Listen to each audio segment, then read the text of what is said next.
యెహోవాను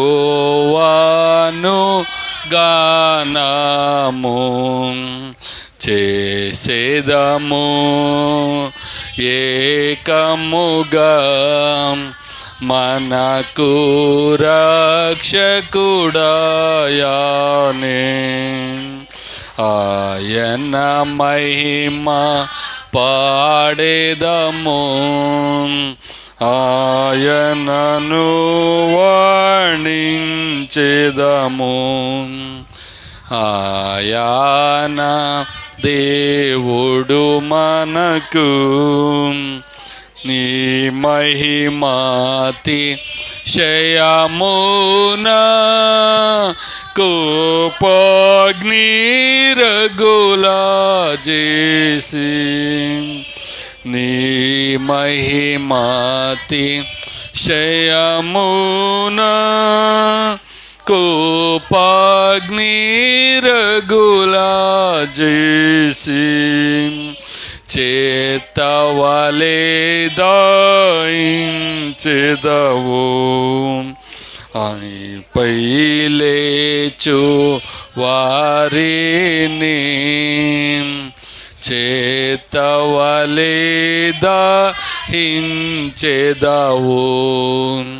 నీ పై లేచు వారిని యెహోవాను గానము చేసేదము ఏకముగా మనకు రక్షకుడాయనే. ఆయన మహిమ పాడేదము ఆయనను వర్ణించెదము. ఆయన దేవుడు మనకు. దేవుని వాక్యంలోనికి వెళదాం. దేవుని వాక్యంలో నుండి 1 పేతురు 5వ అధ్యాయము 1 పేతురు 5వ అధ్యాయము మొదటి నుండి కొన్ని వచనాలు వాక్యం చదువుకుందాం. పేతురు మొదటి పత్రిక 5వ అధ్యాయం 1 నుండి. తోటి పెద్దను క్రీస్తు శ్రమలను గూర్చిన సాక్షిని బయలుపరచబడబో మహిమలో పాలువాడను నైన నేను మీలోని పెద్దలను హెచ్చరించుచున్నాను.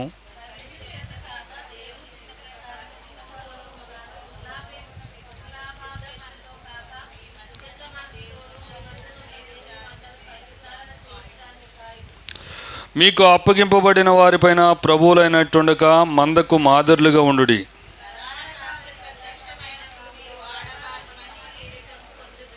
చిన్నలారా, మీరు పెద్దలకు లోబడి ఉండుడి. మీరందరూ ఎదుటివాని ఎడల దీన మనసును వస్త్రం ధరించుకుని మిమ్మల్ని అలంకరించుకునుడి. దేవుడు అహంకారులను ఎదిరించి దీనుల కృప అనుగ్రహించును.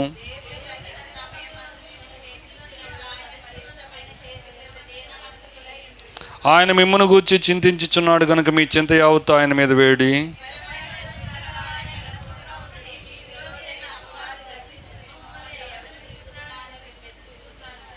లోకమందున మీ సహోదరులందు ఈ విధమైన శ్రమలను నెరవేర్చును అని ఎరిగి విశ్వాసమందు స్థిరులై వానిని ఎదిరించుడి.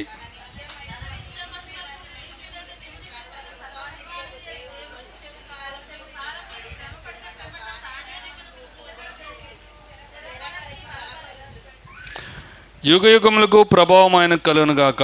ఆమేన్. ప్రార్థన చేసుకుందాం. ప్రేమ నమ్మకముగల మా తండ్రి, మీ ఘనమైన శ్రేష్టమైన మహాపరిశుద్ధమైన నామం బట్టి మీ కొందనాలు స్తోత్రాలు. చదవని లేఖనం ద్వారా మీరే మాతో మాట్లాడమంచు, మమ్మల్ని అందరినీ పాసందుగా అప్పగించుకుంచు. నజరేయుడైన యేసు నామములో ప్రార్థించి బ్రతిమాలు వేడుకుంటున్నాం తండ్రి. ఆమేన్. దేవుని యొక్క వాక్యంలో నుండి మనం చదువుకున్నటువంటి భాగాలన్నింటినీ కూడా మనం గమనించినప్పుడు, మరి దేవుడు దేవుడు దేవుడు అంటూ మనం నిత్యము దేవుణ్ణి ఆరాధిస్తూ ఉన్నటువంటి వారిన దేవుడు మనల్ని రక్షించినాడనే సంగతి కూడా మనకు తెలుసు. మరి యొక్క రక్షణ ఏదో ఉచితంగా వచ్చేసిందని మనం అనుకుంటూ ఉన్నాం. కనుకనే మనకొక నియమము నిష్ట అనేది లేకుండా పోతూ ఉన్నటువంటిది ఉంది. మరి మన దేవుణ్ణి మనం హత్తుకుని కూడా ఉండలేకపోతున్నాం. అది ఒకవేళ విశ్వాసుల దగ్గర నుంచి మనం తీసుకుంటే, మరి రక్షింపబడినటువంటి విశ్వాసులు, అలాగే తర్వాత ఇంకా కొంచెము సీనియర్ విశ్వాసులు, ఇంకా సంఘ పెద్దలు, అలాగే సంఘాలని నడిపిస్తున్నటువంటి వారు, వీళ్ళందరూ కూడా ఏమైనారండి, గురుతరమైనటువంటి బాధ్యతను మర్చిపోయినటువంటి వారు ఉన్నారు. కనుకనే ఇక్కడ ఎలాగ మనము నడవాలి, సంఘంలో ఎలా నడవాలి అనేది ఇక్కడ ఒక వచనం రాస్తున్నాడు. 5వ అధ్యాయం 2వ వచనం చదవండి. బలిమి చేత కాక, ఎలాగ ఉండకూడదంట, బలిమి చేత కాక అంటే బలవంతంగా, మరి ఏదో బలవంతంగా లేక కష్టంగా కాకుండా మనం క్రైస్తవ జీవితాన్ని ఏం చేయాలంటే ఇష్టపూర్వకంగా, ఎలాగున్నారు, ఇష్టపూర్వకంగాను బలిమి చేత కాక దేవుని చిత్త ప్రకారము ఇష్టపూర్వకంగా ఏం చేయాలి, మనము జీవించాలి. ఇష్టపూర్వకంగా మనం చేయాలి. బైబిల్ చెప్తుంది, నీ చేతికి వచ్చిన ఏ పనైనా కానీ శక్తి లోపం లేకుండా చేయాలి. అంటే ఇష్టపూర్వకంగా చేయాలి. నువ్వు ఇష్టపూర్వకంగా క్రైస్తవ జీవితాన్ని అనుభవించాలి, ఇష్టపూర్వకంగా ప్రభువుని సేవించాలి. మనం సేవించే విధానంలో, దేవుని మనం ఆరాధించే విధానంలో ఏముండాలంటే ఇష్టము అనేది కావాలి. ఇష్టం అనేది లేనప్పుడు ఏమొస్తుందంటే అయిష్టము వస్తుంది. ఏంటంటే అది అయిష్టం. అయిష్టంగా వస్తూ ఉంటాం, అయిష్టంగా వెళుతూ ఉంటాం, అయిష్టంగా కూర్చుంటాం, అయిష్టంగా ఆరాధన చేస్తుంటాం, అయిష్టంగా ప్రార్థన చేస్తుంటాం. మనసు ఒక చోట ఉంటుంది, మనిషి ఒక చోట మనం ఉంటాం. మరి ఇంకా ప్రసంగికులు ఉంటారు, వాళ్ళు కూడా ఏం చేస్తారంటే బలిమి చేత అయిష్టంగా వస్తూ ఉంటాం. వారి యొక్క ఇష్టాన్ని ఇక్కడ మనం నెరవేర్చాలని చూస్తూ ఉంటారు. వారికి అది ఇష్టం కాకపోతే ఏం చేస్తారు, వెంటనే ఏం చేస్తారండి, వెలుపటికి వెళ్ళిపోతూ ఉంటారు. విశ్వాసులు కూడా వారికి ఇష్టమైన రీతిలో ఇక్కడ ఉండాలి అనే ఒక ఆలోచన ఉంటుంది. అంటే అది ఈరోజుది కాదు, ప్రత్యేకంగా ఈరోజు ఏదో చెప్తున్నాం అనుకోవద్దు. 2000 సంవత్సరాలు ఇదే నడుస్తూ ఉంది. జనులు హితబోధన ఏం చేయరంట, సహించరు. మరి ఏం చేస్తారు, కల్పనా కథలు. ఏం కావాలి మనకి, కల్పనా కథలు. ఎందుకంటే వాళ్ళు ఎలాగున్నారు, దుర్ర చెవులు కలిగినటువంటి వారు. సరే, ప్రజలు ఎలాగున్నారండి, మరి పాస్టర్స్ ఎలాగున్నారు, పాస్టర్లు కూడా అలాగున్నారు. ఎవరంటే వాళ్ళు పాస్టర్ల గురించి ఒక మాట రాయబడి తిమోతికి రాసినటువంటి పత్రిక 2వ పత్రిక 4వ అధ్యాయము, తమ స్వకీయ దురాశలకు అనుకూలమైన బోధకులు ఉన్నారంట. ఎవరండి వీళ్ళు, అనుకూలమైన బోధకులు. అర్థమవుతుందా మీకు? మీకు దొరికితే పర్లే వాక్యము. స్వకీయ దురాశలకు అనుకూలమైన బోధకులు. వాళ్ళు ఎలా బోధ చేస్తారంటే, ఈ యొక్క చిన్న ఉదాహరణ మీకు వినిపిస్తాను, మీరు దయచేసి ఇటు గమనించండి. ఒక రాజు ఉన్నాడు, ఆ రాజు పేరు ఆహాబు. ఏం పేరండి ఆయన రాజు పేరు? ఆహాబు. ఆయన దురాశపరుడు. అతడు ఎవరంట, దురాశ. ఏంటి దురాశ? ఒక్క దురాశ చెప్తారా? ఆయనకున్న దురాశల్లో ఒక దురాశ ఏంటి, తన పొరుగు వాడిది ఏం చేయాలి, ఆక్రమించేసుకోవాలి. నాబోతు ద్రాక్ష తోటను ఏం చేయాలి, ఆక్రమించుకోవాలి. అతడేని అమ్ముతానని చెప్పలే, ఇతడే బలవంతంగా కొనుక్కోవాలనుకున్నాడు. సరే, ఇతడు కొంచెం మంచోడు, కొంచెంలో కొంచెము మంచోడు. మనం అనుకుంటాం కదా, గుడ్డి కంటే మెల్ల బెటర్ అని అంటారు కదా. అలాగూ కొంచెం పర్లే అడిగినాడు. అడిగితే అతడు ఏమన్నాడు, నేను ఇవ్వను, నా పితరుల కష్టార్జితం అన్నాడు. ఇంటికి వచ్చి మూత మడుచుకుని పడుకున్నాడు. ఇప్పుడు భార్య వచ్చింది, భార్య వచ్చి అంటది, ఏంటి పండుకున్నావేంటి, మూత ముడుచుకున్నావేంటి, వాట్స్ ద ప్రాబ్లం, ఏంటి సమస్య అని అడిగితే, ఏమి లేదు, నా పక్కనున్న ద్రాక్ష తోట మీద నాకు ఆశపడింది, వాడేమో ఇవ్వను అని అన్నాడు, అందుకే నాకు బాధ కలిగి నేను ఇక్కడ ఉన్నానంటే రెచ్చగొట్టేసింది. ఏమంది, నువ్వు ఇశ్రాయేలులో రాజు కాదా? ఇంకా ఎక్స్ట్రా మాట్లాడితే నువ్వు మగాడు కదా? ఇలా రకరకాలుగా ఆయన రెచ్చగొట్టేసింది. నువ్వు సైలెంట్గా ఉండు, నువ్వు లేచి ఏం చేయి, ముఖం కడుక్కుని ఏం చేయి, లేచి బోయి నుంచి ఆ తోట ఎలా రాదో నేను చూస్తానని ఈమె ఏం చేసిందంటే, ఇద్దరు దొంగ సాక్షులను పెట్టి, మరి వాడు రాజద్రోహం చేసినాడని చెప్పి అతను ఏం చేసింది, చంపించేసింది. ఇటు దురాశపరుడు ఎవరు, ఆహాబు. తను అనుకున్న తనకు వచ్చింది. ఇంకోసారి అంటాడు, అయ్యా రామోత్ గిలాదు మీదకి వెళ్దాము. ఎక్కడికి? రామోత్ గిలాదు. ఇప్పుడు కూడా ఉంది ఇజ్రాయెల్ దేశంలో. ఏముంది? రామోత్ గిలాదు అని ఉంది. ఆ సీరియల్కి ఆ వాటికి మీరు సమయాన్ని వెచ్చించకుండా కొంచెం ప్రపంచాన్ని అధ్యయనం చేసుకోండి. ఓ, బైబిల్లో ఉన్నటువంటి ఇజ్రాయెల్ దేశము ఉన్నదంట. అది ఎలాగుంది తెలుసా? ఇజ్రాయెల్ దేశం ఉందని తెలుసా మీకు? ఎంతమంది తెలుసు? ఎంతమంది పొడుగు చేతులు ఎత్తండి. ఎంతమంది తెలుసు? తెలిసిన వాళ్ళు తెలియని వాళ్ళు అందరూ ఎత్తేస్తారులే. Very good. సరే, యుద్ధం జరుగుతుందని తెలుసా? ఇప్పుడు కూడా బేర్షెబా అనే ప్రాంతం ఉంది. అక్కడ ఏముందంట? బేర్షెబా. గోలాన్ కొండలు ఉన్నాయి. మరి రామోత్ కిలాద్ ఉంది. సిరియా దేశం ఉంది. దమస్కు ఊరు ఉంది. చూస్తుంటే పిచ్చెక్కిపోతూ ఉంటుంది. గాజా ఉంది. ఏముంది? గాజా పట్టి ఉంది. గాజా అంటే ఎవరున్నారు గాజాలో? సంసోన్ గారు ప్రేమించినటువంటి అమ్మాయిది ఎవరంట? గాజా. ఐగుప్తు పక్కనే ఉంది. ఐగుప్తు కొంచెం చదువుకున్నారు కదా, దాంట్లో గూగుల్లోకి వెళ్ళి మ్యాప్లు చూసుకుంటే ఓహో ఈ బోర్డరా, ఇది పలానా ఎర్ర సముద్రమా. ఎర్ర సముద్రంలో వాళ్ళు ఏం చేస్తున్నారు? పేల్చేస్తున్నారు హౌతీలు. ఇదంతా చరిత్ర. కనుకనే ఇక్కడ గమనించినట్లయితే ఈ రామత్ కిలాద్ అనే పట్టణం ఉంది. దాన్ని స్వాధీనం చేసుకోవాలనుకుంటున్నానంటే ఈ పాస్టర్ గారు ఉన్నాడు కదా, ఇంకో పాస్టర్ గారు ఎవరంట? యెహోషాపాతు. మరి ప్రార్థన చేద్దాము, ప్రవక్తను పిలవండి అంటే ఒక్క ప్రవక్త ఏంటయ్యా? ఎంతమంది ప్రవక్తలు ఉన్నారు? ఎంతమంది? 400 మంది పాస్టర్లు. వీళ్ళంతా ఎవరు? తమ దురాశలకు ఏం రాయబడింది ఇక్కడ? తమ స్వకీయ దురాశలకు అనుకూలమైన బోధకులు. అర్థమైందా? అనుకూలమైన బోధకులు. ఈ బోధకులు ఉన్నారు కదా, వీళ్ళంతా ఎవరంటే అనుకూలమైన బోధకులు. ఎవరికి అనుకూలమైన బోధకులు? ఎవరికి? ఆహాబుకి అనుకూలమైన బోధకులు. ఆహాబు దురాశపరుడు. వాడు దురాశ తగినట్టుగా వీళ్ళు ఎలాగుంటారు? అనుకూలంగా ఏం చేస్తారు? బోధ చేస్తారు. ఏమయ్యా మరి రామత్ కిలాద్ మీదకి వెళ్ళమంటారా? దేవుణ్ణి అడిగి చెప్పండి అంటే ఒక్కళ్ళు కాదు, ఇద్దరు కాదు, 400 మంది ఒకే స్వరంతో ఏం చెప్తున్నారు? రాజా నీ వెళ్ళుము, నీకు జయము. ఇప్పుడు కూడా అలాంటి పాస్టర్స్ ఉంటారు. ఇప్పుడు కాలంలో కూడా ఎవరున్నారు? అలాంటి పాస్టర్స్. ఎవరు?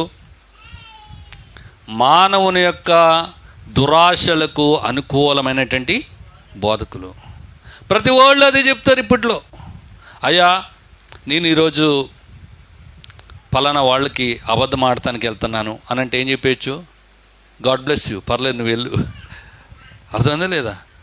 ఈరోజు మరి నేను ఊరు వెళ్తున్నానండి, ఆదివారం ఎక్కడికి వెళ్తున్నాను? ఎక్కడికి వెళ్తున్నాను? అర్జెంట్ ఊరు వెళ్తున్నాను. సరే, మరి బస్సు కూడా లేట్ అయిపోతున్నట్టు ఉందా? ఏం చేస్తాను? నేను ప్రార్థన చేసి పంపిస్తాను. ఏంటిది? పంపించవచ్చా? పంపించకూడదు.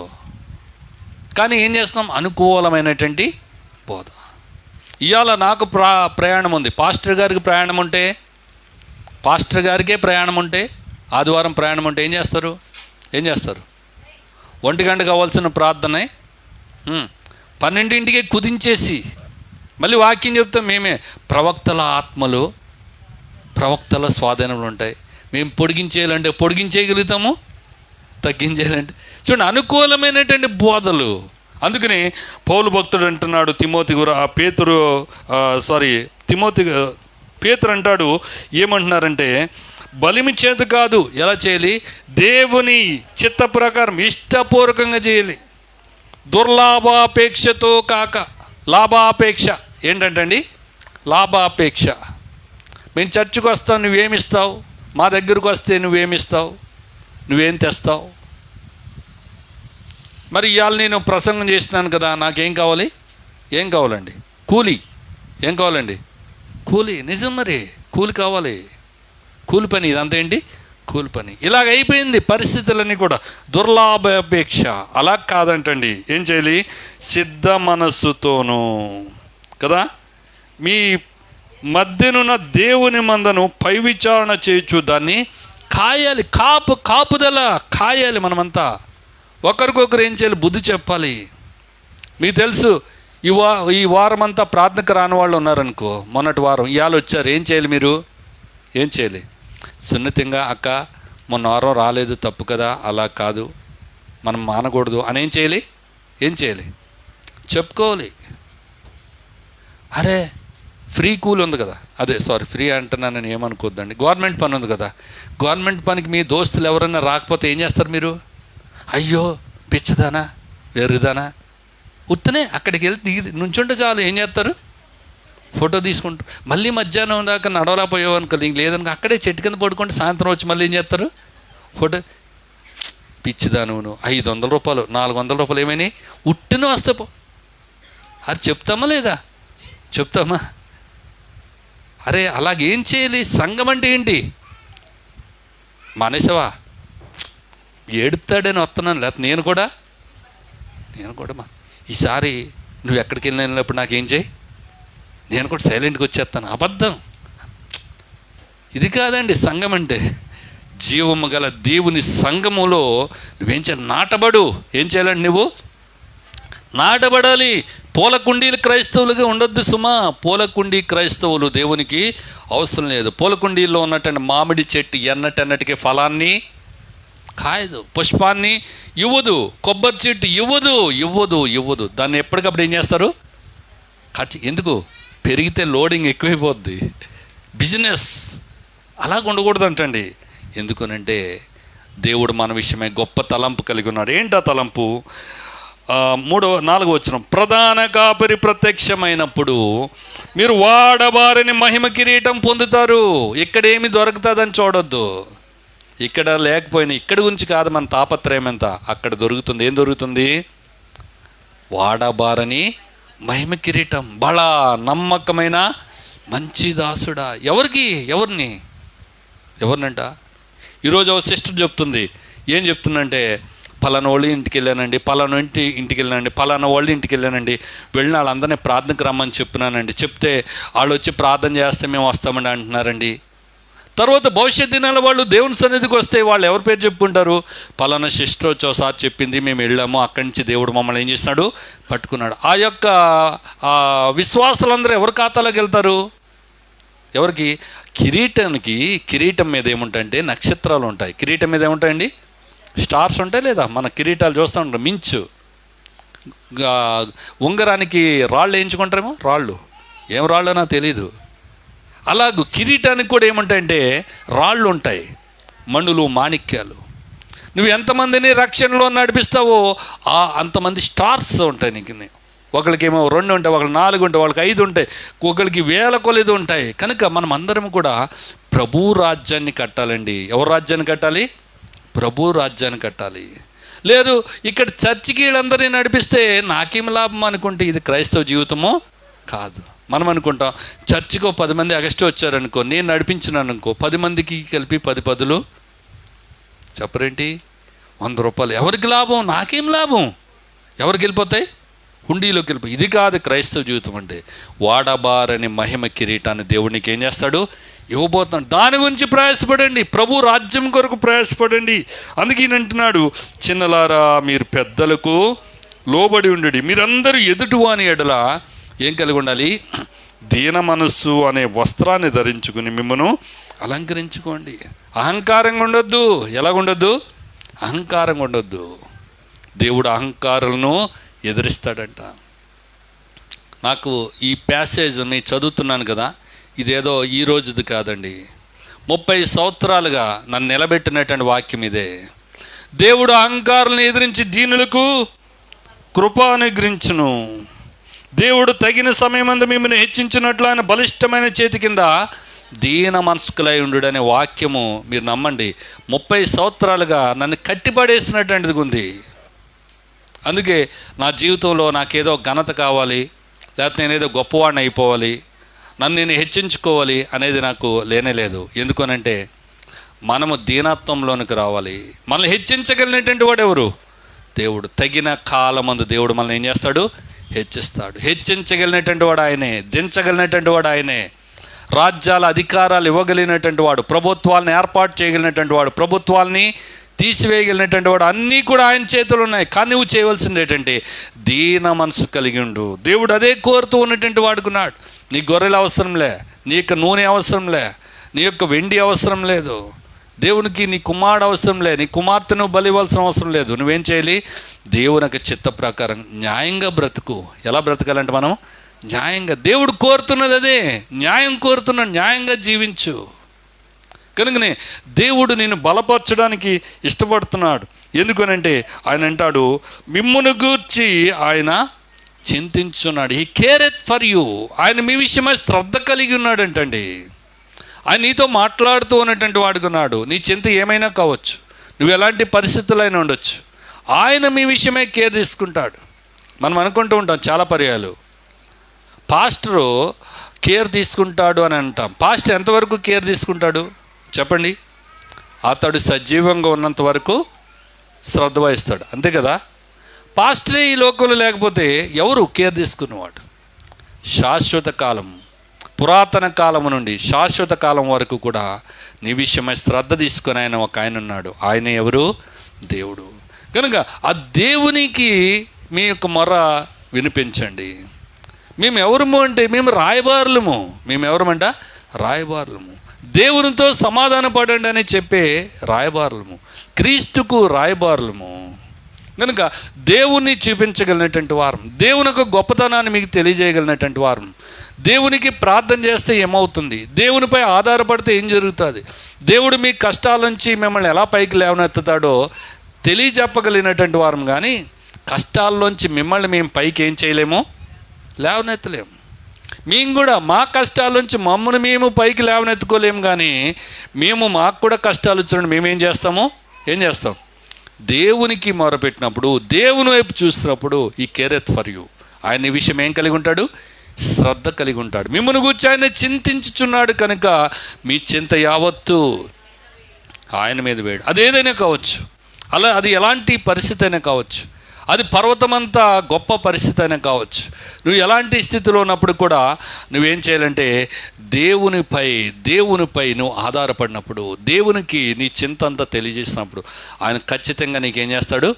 సహాయం చేస్తాడు. చాలా పర్యాలు మనము ఈ యొక్క దురాశలకు అనుకూలమైనటువంటి బోధకులను ఏర్పాటు చేసుకున్న తర్వాత ఆ బోధకుల మాట ఏం చేస్తాం? మనము నమ్ముతూ ఉంటాం. బోధకుల మాట ఏం చేస్తూ ఉంటాం? మనం నమ్ముతూ ఉంటాం. ఈ రోజున ప్రతి క్రైస్తవుడు చేసేది అదే. ఎవరి మాట నమ్ముతున్నాం? మనం ఎవరి మాట నమ్ముతున్నాం? బోధకుని మాట నమ్ముతూ ఉంటాం కదా. పాస్టర్ మాట నమ్ముతాం, కానీ బైబిల్ మాట నమ్మం. బైబిల్ మాట కాదు కావాల్సిన మనకి, పాస్టర్ మాట అంటూ ఉంటాం. మరి ఈ రోజున ఆ పాస్టర్ మాట కూడా ఏ మాట అయి ఉండాలి? ఏ మాట అయితే నమ్మాలి? ఏ మాట అయితే నమ్మాలి? అది దేవుని దగ్గర నుంచి వచ్చిన మాట అయితే నమ్మాలి. అందుకే 4వ అధ్యాయం 1 యోహాను పత్రిక 1వ వచనంలో యోహాను ఏమంటున్నాడు? 1 యోహాను 4:1 త్వరగా.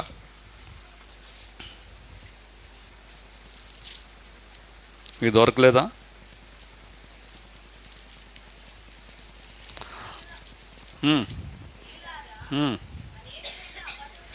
ఎవరున్నారంట?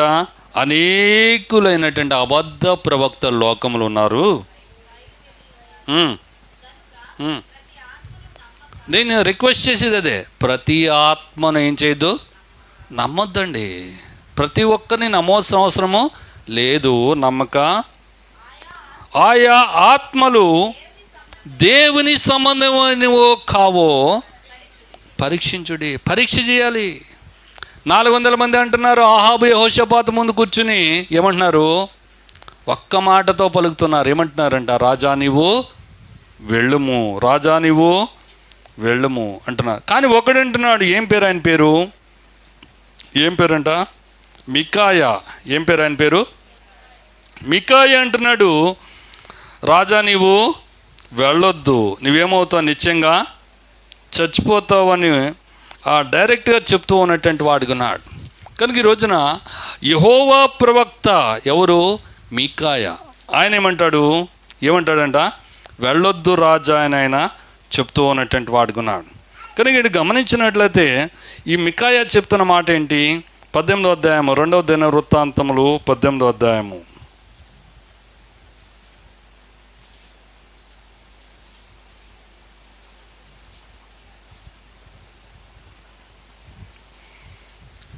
పద్దెనిమిదవ అధ్యాయంలో 13వ వచనం. మికాయా, యెహోవా జీవముతోడు నా దేవుడు సెలవిచ్చిందేదో దాన్నే ప్రవచింతునని చెప్పినాడు. ఎందుకంటే అంత పూర్వము అక్కడికి వెళ్ళినటువంటి వ్యక్తి అంటాడు, మికాయాను పిలుచుకొత్తానికి వెళ్ళిన వ్యక్తి 28వ వచనం, 12వ వచనం. మికాయాను పిలుచుడు పోయిన దూత అతను కనుగొని, అందరూ కలిసి గట్టిగా చదవండి, మేలునే పలుకుతున్నారు. ఏం పలుకుతున్నారు? మేలే పలకాలి. ఏంటి మేలు? ఏంటి మేలు? 400 మంది ఏకకంఠముతో ఏమంటున్నారు అనంటే, పోదునా మానుదునా, యుద్ధానికి పోదునా మానుదునా అని వారిని అడుగుతుంటే వారు అంటారు, పొమ్ము, దేవుడు రాజు చేతికి దాన్ని అప్పగించునని చెప్పు. మేలే పలకాలి. ఏం పలకాలి? ముందు నీకు ప్రమాదం ఉందని నాకు తెలిసినా కానీ నేనేం చేయాలి? గాడ్ బ్లెస్ యూ అని చెప్పాలా? కనుక మేలే పలుకుతున్నాడు. మేలు, నీకు మేలు జరుగుతుందా పలుకుతున్నారు. కనుక నీవు కూడా ఏం చేయి? వాళ్ళ మాటలకు అనుకూలపరిచి మేలునే ప్రవచింపు. నీవు కూడా ఏం చేయి? మేలునే చెప్పు అంటుంటే ఈ ప్రవక్త అంటాడు, యెహోవా జీవముతోడు, దేవుడు ఏం చెప్తే అదే నేను చెప్తాను. ఏం చెప్తున్నాడు? 16వ వచనం, 16. అతడు కాపరిలోని గొర్రెల వలెనే ఇజ్రాయేల్ వారందరూ పర్వతం మీద చెదిరిపోట చూచితిని, సమాధానము పోలని యెహోవా సెలవిచ్చుచున్నాడు. సమాధానంగా వెళ్ళిపోండి. 400 మంది ఏమంటున్నారు? ఏమంటున్నారంట? నువ్వు వెళ్ళు రాజా, నీకు ఇస్తాడు. ఒక్కడంటున్నాడు, ఏమంటున్నాడు? మీరు వెళ్ళొద్దు, మీరు సమాధానంగా మీ ఇంటికి ఏం చేయండి? వెళ్ళిపోండి. అనుకూలమైన బోధ బాగుందా? లేకపోతే దేవుని బోధ బాగుందా? అరే శుభమా అంటే వెళ్తుంటే ఏం కోరుతున్నాడు? చావు కోరుతున్నాడు ఏట్రా అంటూ ఉంటారు. అరే రామత్కిలాదని గెలుస్తానికి మేము వెళ్తున్నామంటే పొమ్ము, దేవుడికి తోడుగా ఉంటాడని చెప్పాలి. కానీ ఇతడు ఏమంటున్నాడు? వెళ్ళొద్దు, ఇంటికి పోండి అని చెప్తాడు. అది మనకు చాలా ఎలాగనిపిస్తుందండి? కష్టకరంగా ఉంటుంది. కనుకనే సహోదరుడా, సహోదరి, ఇప్పటికైనా ప్రతి ఆత్మను ఏం చేయొద్దు? నమ్మొద్దండి. ఏ ఆత్మ నమ్మాలి? అది దేవుని దగ్గర నుంచి వచ్చిందో లేదో, మరి దేవుని సంబంధమైందో కాదో ఏం చేయాలి? పరీక్షించాలి. కనుక అలాంటి గ్రహింపు అనేది మనకు రావాలి. అయితే మరి దైవ సంబంధమైనటువంటి బోధ మనకి ఏం తెలియజేస్తుంది అని అంటే పేతురు గ్రంథంలోనికి వస్తాం. మనం ముగించుకుందాం. మిమ్మును గూర్చి ఆయన చింతించుచున్నాడు గనుక మీ చింత యావత్తు ఆయన మీద వేయుడి. విశ్వాసులు కూడా సత్యాన్ని గ్రహించాలి. ఇటీవల మేము ఒక సంఘంలో మేము చెప్తూ అంటాము ఏంటనంటే, పౌలు అపోస్తలుడు అంటాడు, మా ఆనందం ఎవరు? మా ఆనందం ఎవరు? ఎవరండి మాకు ఆనందం ఎవరు? చెప్పరండి. ఒక సేవకునికి, ఒక పాస్టర్కి ఆనందం ఎవరు? ఆనంద కిరీటం ఎవరంటే సంఘమే. సంఘానికి సేవకునికి ఉన్నటువంటి అవినాభావ సంబంధము అలాంటిది. ఎంత సేవకుడు బాధపడతాడని మీరు అనుకుంటూ ఉంటారు. మీరు అనుకునేది ఏంటంటే వాళ్ళకి బాధలు ఏముంటాయిలే అనుకుంటూ ఉంటారు. ఒక విశ్వాసి సేవకుడి దగ్గర నుంచి ఈ సేవకుడిని వద్దు అనేసి ఈ సంఘం వద్దని వేరే చోటుకి వెళ్ళిపోతే ఆ బాధ మీకు అర్థం కాదు. చాలా వేదన. నువ్వు కన్న కుమారుడు, కన్న కుమార్తె, నువ్వు నాకు తండ్రి కాదు, నువ్వు నాకు తల్లి కాదు అనేసి వాళ్ళు వెళ్ళిపోతే మీకు ఎంత బాధ వస్తుంది? అంతకంటే ఎక్కువ బాధ.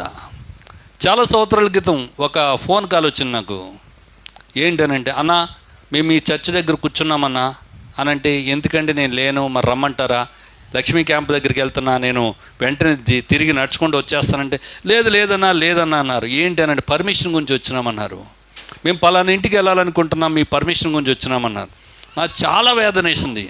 పలానా ఇంటి వాళ్ళు మమ్మల్ని రమ్మన్నారు, అందుకు మీ దగ్గరికి వచ్చినా, మీ పర్మిషన్ ఇస్తే ఏం చేస్తాం? మేము ఏం చేస్తాం?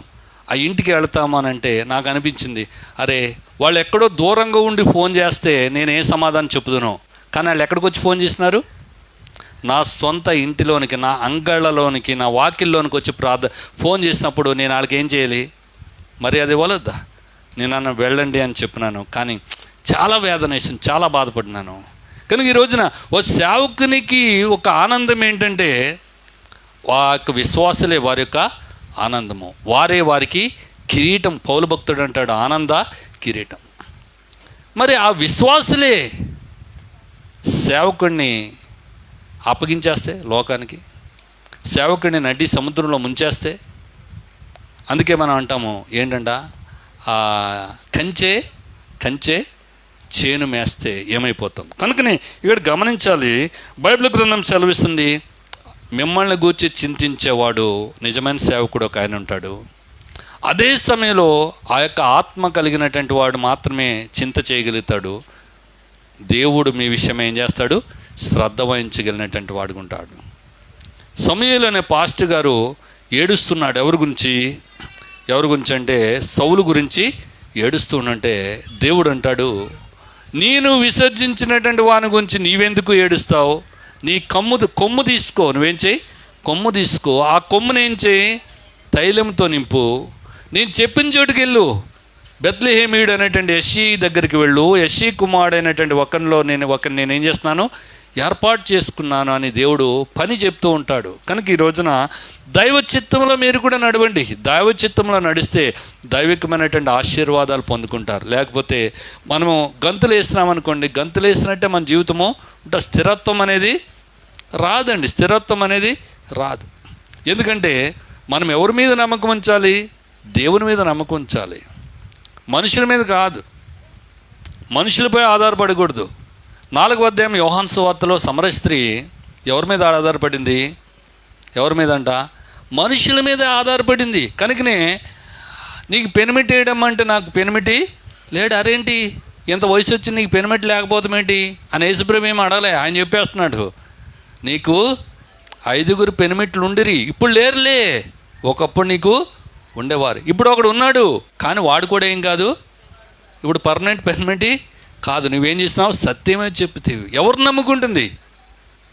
నేను ఆ యొక్క సమరయ స్త్రీ గురించి ఒక ఆర్టికల్ రాసినప్పుడు నాకు దేవుడిచ్చిన మనసు ఏంటంటే, కవి వస్తాడు కదా, లోపల నుంచి కవి ఉంటాడు కదా, ఎందుకు 1 by 1 ఎందుకు చేంజ్ చేసిందంటే, ఆడేం చేసుకుంటాడు, నేను అవుతే ఏం చేస్తాను, పూల గంపలో పెట్టుకుని ఏం చేస్తాను, నేను మోస్తానని అంటారు. అందుకేం చేస్తారు, వాళ్ళని వదిలిపెట్టి ఇంకొకడిని, వీడు నిజస్వరూపం తెలిసి ఇంకోటి అంటాడు, లేదు నేను మేఘాల్లో నడిపిస్తానని ఇంకొకటి అంటాడు. అలాగేమైపోయిందంట, ఎంతమంది అయిపోయినారు. అందుకే మనుషులు నమ్ముకున్నట్టు కంటే యెహోవాను ఆశ్రయించుట మేలు. అందుకనే మరి యేసు ప్రభును సంధించిన తర్వాత సమరయ స్త్రీ ఏం చేయలే, పెళ్లి చేసుకుందా? లేదు. ఉన్నవాడిని కూడా ఏం చేసింది, వదిలిపెట్టేసి ఎక్కడికి వెళ్ళింది, ఊరిలోనికి వెళ్ళి దేవుని యొక్క సువార్తను ప్రకటిస్తూ ఉన్నటువంటిది ఉంది. దేవుని యొక్క కుమార్తెగా చేయబడినటువంటిది ఉంది. ఈ రోజున మనము ఎవరు నమ్ముకోవాలంట, నిజ దేవునిపై ఆధారపడండి. మనుషులు నమ్ముకోవద్దు. లోక సంబంధమైన పరిస్థితుల వైపు చూడొద్దండి. ఎవరిని మాడితే వాళ్ళని వెంబడించొద్దండి. 400 మంది చెప్తున్నారు. ఏం చెప్తున్నారు? 400 మంది ఏం చెప్తున్నారు? వెళ్ళు, నీకు జయము. మరి జయం పొందారా? వెళ్ళారు వాళ్ళు ఖచ్చితంగా వెళ్ళారు. మనం ఎవరి మాట వింటామో కూడా నేను చెప్తా. ఎవరి మాట వింటాం? చాలా రోజులు చెప్తున్నాం. లోకము ఆయన వెంట వెళ్ళిపోతుందంట. లోకం వెనకాల మనము వెళ్ళిపోతుంటాం. మెజారిటీ చూస్తుంటాం. 400 మంది చెప్పింది రైటా, ఒక్కటి చెప్పింది రైట్ అంటే ఏం చెప్తారు మీరు? కరెక్ట్గా చెప్పాలి. ఏం చెప్తాం? 400 మంది చెప్పిందే right. Majority, we know the majority. ఈరోజు చెప్పుకోవాలి మనము, జగన్మోహన్ రెడ్డి ఓడిపోయాడా, ఆపోజిట్ పార్టీ వాళ్ళు ఓడిపోయారంటే ఎవరు ఓడిపోయారు? మెజారిటీ. వాళ్ళు ఎలాగా గెలిచారు, ఎలాగ ఓడిపోయారు అనేది ప్రశ్న కాదు. మెజారిటీ చూస్తున్నాం. మనం ఏం చేస్తున్నామంట? మెజారిటీ చూస్తున్నాం. 1000 మంది విశ్వాసులు ఉంటే అది గొప్ప గొప్ప సంఘం. కానీ బైబిల్ చెప్తుంది, వారిలో ఒంటరైన వాడు, నమ్మకస్తుడైనటువంటి వాడు ఒక్కడైనా కానీ వాడు ఎంతమంది అవుతారు? 10 వందలు అవుతారని రాయబడింది. కానీ ఇక్కడ చివరికి మికాయా చెప్పినా కానీ ఏం చేయలే, వినకుండా వెళ్ళినారు. వెళితే ఏం జరిగిందంట? ఆహాబు రాజు యుద్ధంలో చచ్చిపోయినాడు. యెహోషాపాతు బతుకు జీవుడా అంటూ దేవుని వైపు చూస్తున్నాడు, ఈయంకుడు వైపు చూడలే, దేవుని వైపు చూసినాడు. కనుక దేవుడు ఏం చేసినాడు అంటే ఆశ్చర్యకరంగా అతన్ని విడిపించినాడు. కనుక ప్రియులారా, చివరిగా ఏం చేయండి అంటే మీ చింత యావత్తు ఎవరి మీద వేయండి? ఎవరినంట? దేవుని మీద వేయండి. ఆయన మిమ్మల్ని ఏం చేస్తాడు? మీ విషయమై చింత చేస్తున్నాడు. అదే సమయంలో ఎలాగుండాలి? చివరి మాటలు చూస్తాం. నిబ్బరమైన బుద్ధి కలిగి ఉండండి. ఏం బుద్ధి? నిబ్బరమైన బుద్ధి కలిగి ఉండాలి. ఎందుకంటే వంకర బుద్ధి ఎవరిది? లోకంది. ఏంటంట? వంకర బుద్ధి. వంకరైన ఈ తరము వారికి వేరే ఏం చేయాలి? రక్షణ పొందుడని అపోస్తల కార్యం 2వ అధ్యాయము 37, 38, 39 వచనాల్లో మనం చూస్తుంటాం. కనుక నిబ్బరమైన బుద్ధి కలిగి ఉండాలి. మనకేముండాలి? నిబ్బరమైన బుద్ధి గలవారై ఉండుడి, మెలకువగా ఉండండి. ఎలాగ ఉండాలి? మెలకువగా ఉండండి. మీకు అన్నీ తెలుసు కదా. పిల్లలకి ఎవరైనా బిస్కెట్లు ఇస్తే ఏం చెప్తారు మీరు? వెంటనే ఏం చెప్తారు? స్కూల్ దగ్గర బిస్కెట్లు కట్టిస్తారు కదా, ఆ డైరీ మిల్క్ ఇస్తారు, ఏం చేయండి, తీసుకోండి అని చెప్తారా? తీసుకోవద్దని చెప్తారే. ఎందుకు? వాళ్ళు మాయ చేసి ఏం చేస్తారు? తీసిపోతారు. కానీ మీరేం చేస్తారు? అటువంటి బిస్కెట్స్ మీకు వేస్తే మీరేం చేస్తున్నారు? నా గొర్రెలు నా స్వరము వింటాయి. అబ్బా భలేగుంది. కానీ మనం ఏం చేయము? మనం వింటామా? బైబిల్కి అంత అచ్చము విరుద్ధంగా ప్రవర్తిస్తాం మనం. ఎంత మంచి వాళ్ళమో. బైబిల్ ఏమో రైట్ సైడ్ అంటే మనం ఏమంటాం? Left side. బైబిల్లో 10వ అధ్యాయంలో రాయబడింది, అవి అన్యుని ఏం చేయవు? వెంబడించవు అని రాయబడింది. నా గొర్రెలు నా స్వరము వినును. మరి వెంబడిస్తున్నాయంటే అవి ఎవరి గొర్రెలు కాదు? మన గొర్రెలు కాదు, వేరొకరిని వెంబడిస్తుంటాయి. అందుకే చెప్పుకుంటూ ఉంటాయి చాలాసార్లు. నాకు చాలా సిగ్గేస్తూ ఉంటుంది. మనుషులను కాదండి మనం మెప్పించడం. మనం దేవుని వారము. మనం ఎవరమంట? దేవుని వారము. మేమండి పలానా వాళ్ళ ద్వారా రక్షణ పొందినామండి. మేము పలానా వాళ్ళ ద్వారా రక్షణ పొందినాము. ఎవరు నిన్ను రక్షించింది? ఎవరు రక్షించినారు? మనుషుడు రక్షించినాడా? మరి పౌలు అపోస్తలుడు అంటాడు, ఒక నేను పౌలు వాడను, ఒకడు అపోల్లో వాడను, మరొకడు అంటే నేను కేఫా వాడను అని పార్టీలు వచ్చినాయి. వీళ్ళందరూ పనివాళ్ళు. కానీ వృద్ధి చేసిన వాడెవరు? దేవుడే. కనుక దేవుని మీద ఆధారపడండి. అపవాది వేసే బిస్కెట్స్కి పడకండి. లాలన మాటలకు వెళ్ళొద్దండి. బైబిల్ చెప్తున్న నిబ్బరమైన బుద్ధి గలవారే మెలకుగుండి, మీ విరోధైన అపవాది గర్జించే సింహాలే ఎవరిని మింగుదునా అని తిరుగుచున్నాడు. చాలామందిని మింగేస్తున్నాడు. వాని లోపల ఉన్నారు. అపవాది లోపల మానవుడు చిక్కుకుపోయినటువంటి వాడుకున్నాడు. అయితే ఈ రోజున మన మీదకి కూడా వస్తున్నాడు. అపవాది ఏం చేస్తాడు? మన మీద కూడా గర్జించు సింహంలాగా వస్తే నువ్వేం చేయాలి? ఏం చేయాలంటే 9వ వచనం ఆఖరి లైను, విశ్వాసమందు స్థిరులై వానిని ఎదిరించండి. విశ్వాసంలో ఏం కలిగి ఉండాలంటే మనము స్థిరులై ఉండాలి. విశ్వాసంలో ఏం కలిగి ఉండండి? స్థిరులై వానిని ఎదిరించండి. ఎదిరిస్తే వెళ్ళిపోతాడా? ఖచ్చితంగా వెళ్ళిపోతాడు. అందుకే ఇందా చెప్పిన ఫస్ట్ సెషన్లో, రైజ్ యువర్ వాయిస్. ఏం చేయాలి? నీ గొంతుని ఏం చేయాలి? రైజ్ చేయండి, పెంచండి. ఎందుకు అని అంటే ఆ బైబిల్ గ్రంథం సెలవిస్తున్నటువంటిది ఉంది. మరి దేవునికి లోబడి ఉండి అపవాదిని ఎదురించడి, అప్పుడు వాడు మీ యొద్ద నుండి పారిపోను. మీరు గట్టిగా అరిస్తే ఏం చేస్తాడు? దొంగడు కూడా ఏం చేస్తాడు? పారిపోతాడు. కనుక విశ్వాసమందు స్థిరులై వానిని ఎదిరించండి. తన నిత్య మహిమకు క్రీస్తునందు మిమ్మల్ని పిలిచిన సర్వకృపానిధి అగు దేవుడు కొంచెం కాలము మీరు శ్రమ పడిన పిమ్మట తానే మిమ్మల్ని ఏం చేస్తాడు? పూర్ణులుగా చేసి స్థిరపరిచి బలపరచును అని రాయబడింది. కనుక ఖచ్చితంగా దేవుడు మనల్ని ఏం చేస్తాడంట? బలపరుస్తాడు. శ్రమ వచ్చిందా? ఎంతకాలం ఉంటుంది శ్రమ? కొంచెం కాలం. ఎంతకాలం ఉంటుందంట? కొంచెం కాలం ఉంటుంది. కష్ట సుఖాలు అనేవి అవి రాత్రి పగలు లాంటివి. పగలైపోయిన రాత్రి, రాత్రి అయిన తర్వాత పగలు, వెలుగు చీకటి మాదిరిగా ఉంటుంది. అయితే దేవుడు మిమ్మల్ని పిలిచినాడు. మనల్ని పిలిచినటువంటి దేవుడు కొంచెం కాలము శ్రమ పడిన తర్వాత మనల్ని ఏం చేస్తాడంట? పూర్ణులుగా చేస్తాడని రాయబడింది. కనుక ప్రియులరా, మరి మెలకువగా ఉండండి. ఎలాగుండండి? మెలకువగా ఉండండి. నిబ్బరమైన బుద్ధి కలిగినటువంటి వారికి ఉండండి. 3వది, విశ్వాసమందు స్థిరులై వానిని ఏం చేయండి? ఎదిరించండి. ఎదిరిస్తే దేవుడు ఖచ్చితంగా మిమ్మల్ని ఏం చేస్తాడు? బలపరుస్తాడు, స్థిరపరుస్తాడు, పూర్ణులుగా చేస్తాడు. మరి అట్టి కృప పరిశుద్ధాత్మ దేవుడు మనకందరికి కూడా అనుగ్రహించును గాక. మోకరించండి. మరి ప్రార్థన చేసుకుందాం. సహోదరుడు మరి సురేష్ ప్రార్థన చేయండి ప్రభు సిద్ధపాటు కొరకు.